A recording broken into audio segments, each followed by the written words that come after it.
Halo semuanya, udah kebayang belum libur panjang 2026 nanti?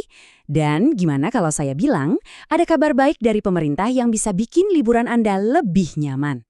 Pernah nggak sih berharap bisa lebih lama di kampung halaman tanpa pusing mikirin macetnya arus balik?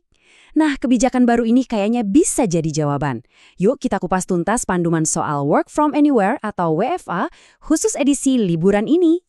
Oke, pertama-tama, biar semuanya jelas ya, semua informasi yang kita bahas ini sumbernya valid, langsung dari Surat Edaran Menteri Ketenagakerjaan. Jadi ini bukan hoax atau sekedar rumor loh, ini beneran kebijakan resmi yang jadi landasan kita.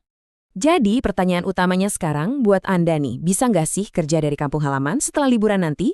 Coba bayangin, enaknya nggak perlu lagi tuh ikut desak-desakan di arus balik. Tapi apa ini berlaku buat semua orang? Nah, ayo kita cari tahu sama-sama. Oke, sebelum kita bahas lebih jauh, penting banget buat ngerti kenapa sih pemerintah ngeluarin kebijakan ini. Ini tuh bukan buat gaya-gayaan, tapi bener-bener strategi buat ngatasin masalah klasik kita semua tiap tahun. Macet parah pas arus balik. Coba kita lihat alasan lengkapnya. Jadi, ada beberapa tujuan utamanya nih. Yang pertama, ya jelas, buat ngurai kemacetan arus balik biar nggak numpuk di satu waktu. Kedua, biar kerjaan kita tetap lancar, produktivitas nggak anjlok gara-gara capek di jalan. Nah yang ketiga, ini juga nggak kalah penting. Buat ngejaga roda ekonomi negara tetap jalan kencang di awal tahun. Nah, ini dia nih, bagian yang mungkin paling Anda tunggu-tunggu. Siapa aja sih yang bisa manfaatin kebijakan WFA ini? Apa pekerjaan Anda termasuk salah satunya? Yuk kita lihat bareng-bareng di bagian ini. Oke, sebelum kita bahas siapa-siapa aja yang bisa, kita lurusin dulu ya. Apa sih WFA atau Work From Anywhere ini? Intinya, Anda itu tetap kerja penuh ya, ini bukan nambah libur. Cuma bedanya, lokasinya bisa fleksibel. Bisa dari rumah orang tua, atau mungkin sambil ngopi di kafe favorit di kampung halaman. Yang penting kerjaan tetap beres. Nah, ini penting banget. Coba dicatat ya tanggalnya. Jadi, pemerintah itu ngasih rekomendasi WFA di 2 periode. Pertama, tanggal 16 sama 17 Maret, itu pas setelah libur nyepi. Terus yang kedua, ada tanggal 25, 26 sampai 27 Maret, pas abis libur Idul Fitri. Wah, ada 2 kesempatan nih di bulan Maret 2026. Tapi tunggu dulu, apa ini artinya semua orang bisa langsung WFA? Jawabannya, ternyata enggak juga.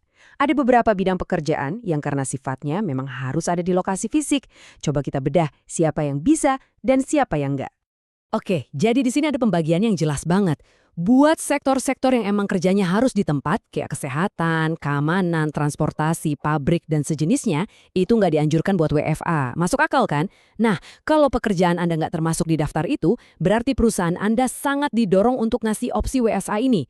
Oke, anggaplah Anda termasuk yang bisa WFA. Tapi ada aturan mainnya loh. Jadi ini bukan bebas sebebas-bebasnya. Ada syarat dan ketentuan yang berlaku, baik buat karyawan maupun buat perusahaannya. Ada 4 poin penting yang wajib Anda ingat nih. Pertama, dan ini kabar baik, WFA ini nggak motong jatah cuti tahunan Anda sama sekali.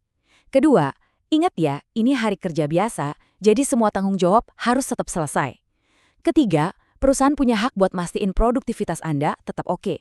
Dan yang terakhir, soal jam kerja dan pengawasan, itu semua tetap ngikutin aturan dari kantor. Nah, ini bagian yang paling krusial, soal duit. Dengerin baik-baik ya, ini kutipan langsung dari surat edarannya. Gaji Anda selama WFA itu harus dibayar penuh, sama persis kayak pas Anda kerja di kantor. Jadi nggak ada tuh cerita potong gaji. Hak Anda dijamin aman. Oke, kita udah bahas semua detailnya dari awal sampai akhir. Terus intinya apa sih buat kita? Apa dampaknya buat kehidupan kerja kita dan juga buat perusahaan?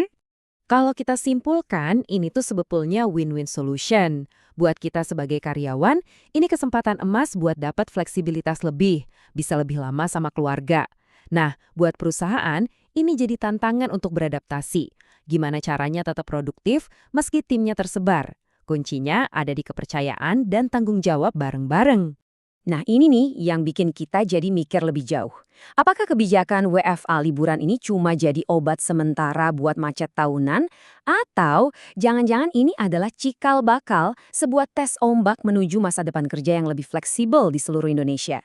Menarik buat kita lihat kelanjutannya nanti.